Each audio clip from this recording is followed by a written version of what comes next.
Alright. As a young man who's traveled around different communities, states, regions, and countries, I have come to understand the power of languages. I try to speak a few, but I guess the complexities of learning languages has made it difficult for me to learn more. However, one of the ways I try to substitute this is through the craft of dressing.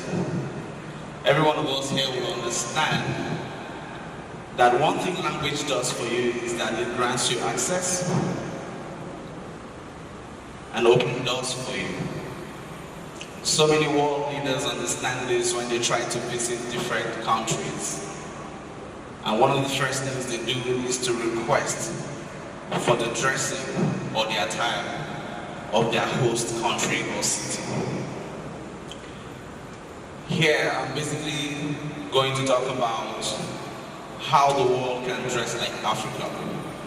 And as someone who plays in the fashion space, I have come to understand how powerful dressing is, such that different careers, professions express themselves through dressing. The essence of this event is centered on Africa. Africa isn't a continent that is new to most of us here, but I would just like to talk a bit about this great continent. It happens to be the world's second largest continent and second most populous continent after Asia, with 1.3 billion people as of 2018 and accounts for 16% of the world's human population.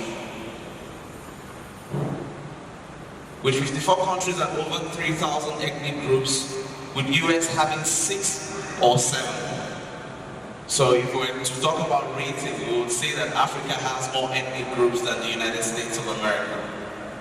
Now, despite the wide range of natural resources, Africa is the least wealthy continent per capita. Now, because I'm in the East, there's a popular saying in the East that says, Igwe, Wike. Now, what does that simply mean? It means that population is strength. Now, you begin to wonder, with the population we have, why aren't we the most influential and powerful continent in the whole world? I watched one of the videos and the speaker narrated about the values and the strengths of Africa. And that system is one of the systems I admire so much, which is the Igbo apprenticeship system. I grew up seeing traders raise their apprentices. Sometimes, some of them after 7 years are not empowered financially. And they go about actually saying a lot of negative things about their bosses and the rest. Fast forward into 2 years, a young man that wasn't empowered financially is thriving in business, and you begin to wonder, you weren't given money but you're succeeding. How did you do it? And I got to discover that the most important thing beyond money were the values that they were able to learn in the course of serving their masters.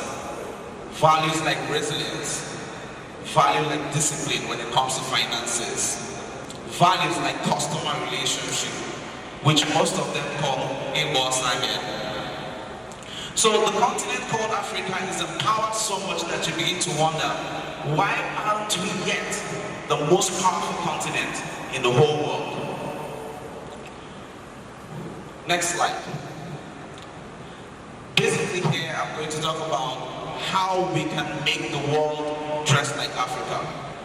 Clothing, as we know, is an expression, image, and personality of a culture, because from clothing can be reflected the norms and cultural values of a nation. Now, there's no doubt that culture, environment, and climate influences dressing. Therefore, it's an essential part of a society and environment. Now, if Africa must dress the world, or if the world must be interested in dressing Africa, there are a lot of things we need to understand. Granted, already we have unique braids, which we call Ankara. Our fashion or our dress sense is rich. There is no doubt about that. We're very stylish people when it comes to dressing. But there's so much more we need to explore if we must attract the world's attention to the African dressing. Clothing provides much more than style. as it cuts across health, as it cuts across eco-friendliness, as it cuts across effectiveness.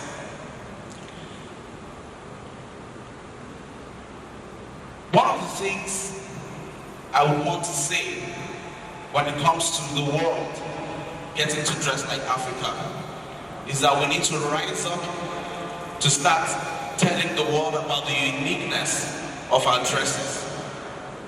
During one of the speaking sessions of the TEDx speaker, if you notice, one thing he did was that he worked strongly with data. A lot of amazing things happen in Africa, but we do not capture them in data. And we're left at the mercy of the whole world thinking that there are no amazing things that are happening in Africa. I play in the fashion space.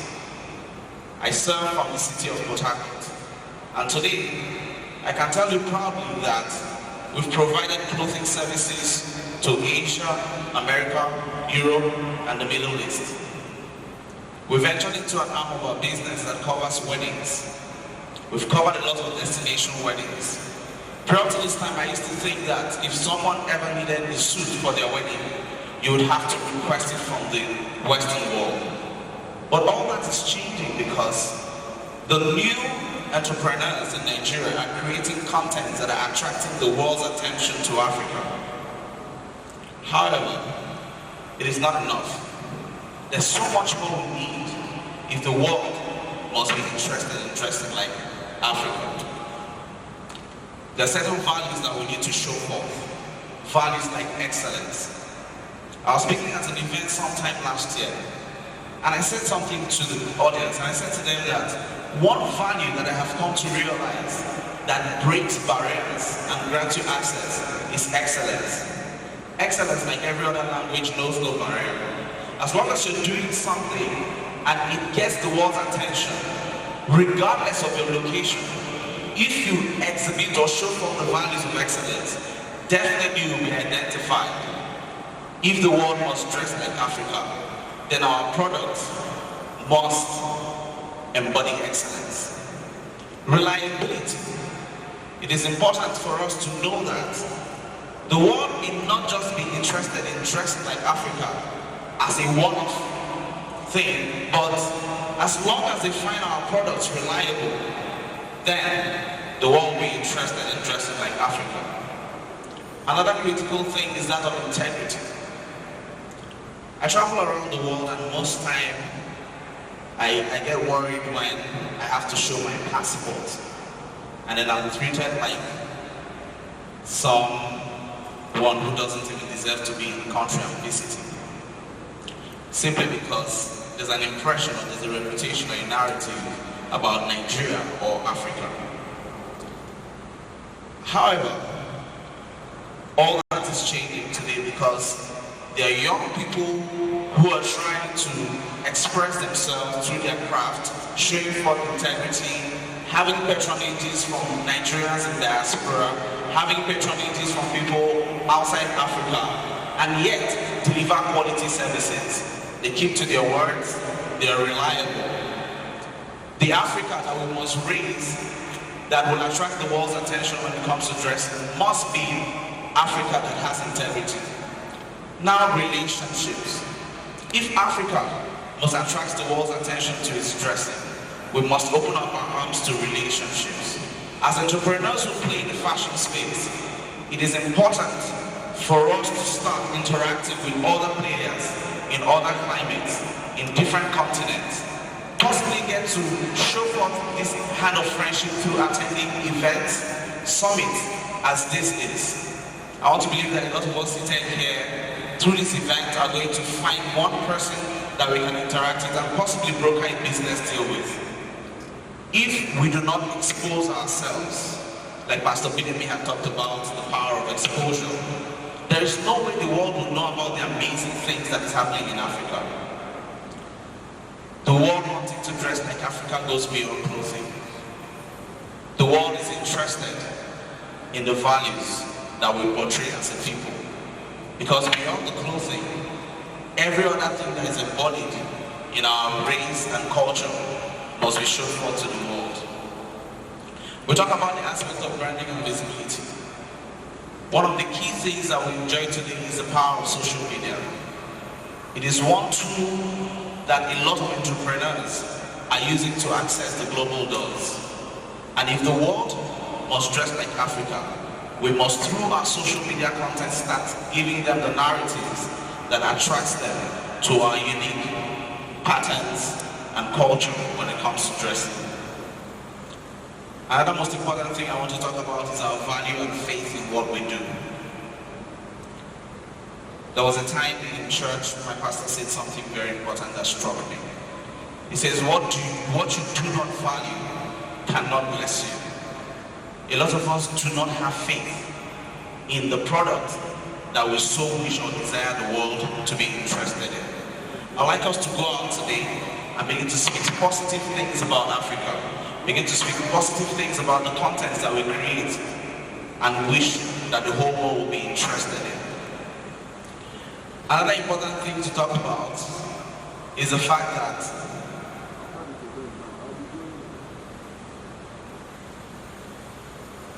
we need to be available. I was speaking with Mr. Chinedu sometime last year, and I asked him a question. Why is it that most or the average African business closes at 6 p.m.? Why? It is okay for you to shut down business physically at 6 p.m. But as people who are forward-thinking, who desire global influence and impact, you should understand that there are parts of the world that are possibly engaging into business activities about the time you're going to sleep. If the world must be interested in dressing Africa, then we must be available. Having a global mindset requires that you be available. Shutting down business at 6 p.m. simply means that you're still bounded by your immediate environment. I see all that is going on in the East these days, where there's a compulsory sit at home on Mondays. And I asked one of them, what is wrong with utilizing the virtual platforms where people can still be engaged on those Mondays when you're at home? But a lot of us see it as an opportunity to sit back at home and while away time. But we do not see it as a great opportunity for us to expand our businesses, possibly take up orders way before the weekend, or invest into a virtual team that takes up all your orders on Mondays and then continue engagement on physical business activity from Tuesdays. Honestly, there are no limitations. Possibly our limitations are simply coming from our lifestyle and our choices. If the world must dress like Africa, we must be available. Businesses possibly can shut down at 6 p.m. physically, but we set up solutions that will make us available to the outside world, to the global community, even way after 6 p.m. Now, international investment is flooding into the continent, and the manufacturing, financial, technology, and telecommunication sectors are booming. This has a trickle-down effect, not just upon fashion, but all the creative industries like music, literature, film, and art, and are all gaining traction. Most importantly, the aspect of music. Today, you travel and then you go to clubs and you hear mostly Nigerian music. How did we do this? By ensuring that our contents are being streamed to the global world. My desire as someone who gets in the fashion business is to have a time where we export far more than we consume in Africa to the global world. Another important thing for us to do or to consider, if the world must be interested in dressing like Africa, is to build capacity. We must build the right capacity and institutions that will be able to contain the demands that will come from the outside world. Africa is rich, Africa is blessed, but we must all rise and together give the world a counter-narrative to what we've been labeled to be over time. Thank you. Thank you so much.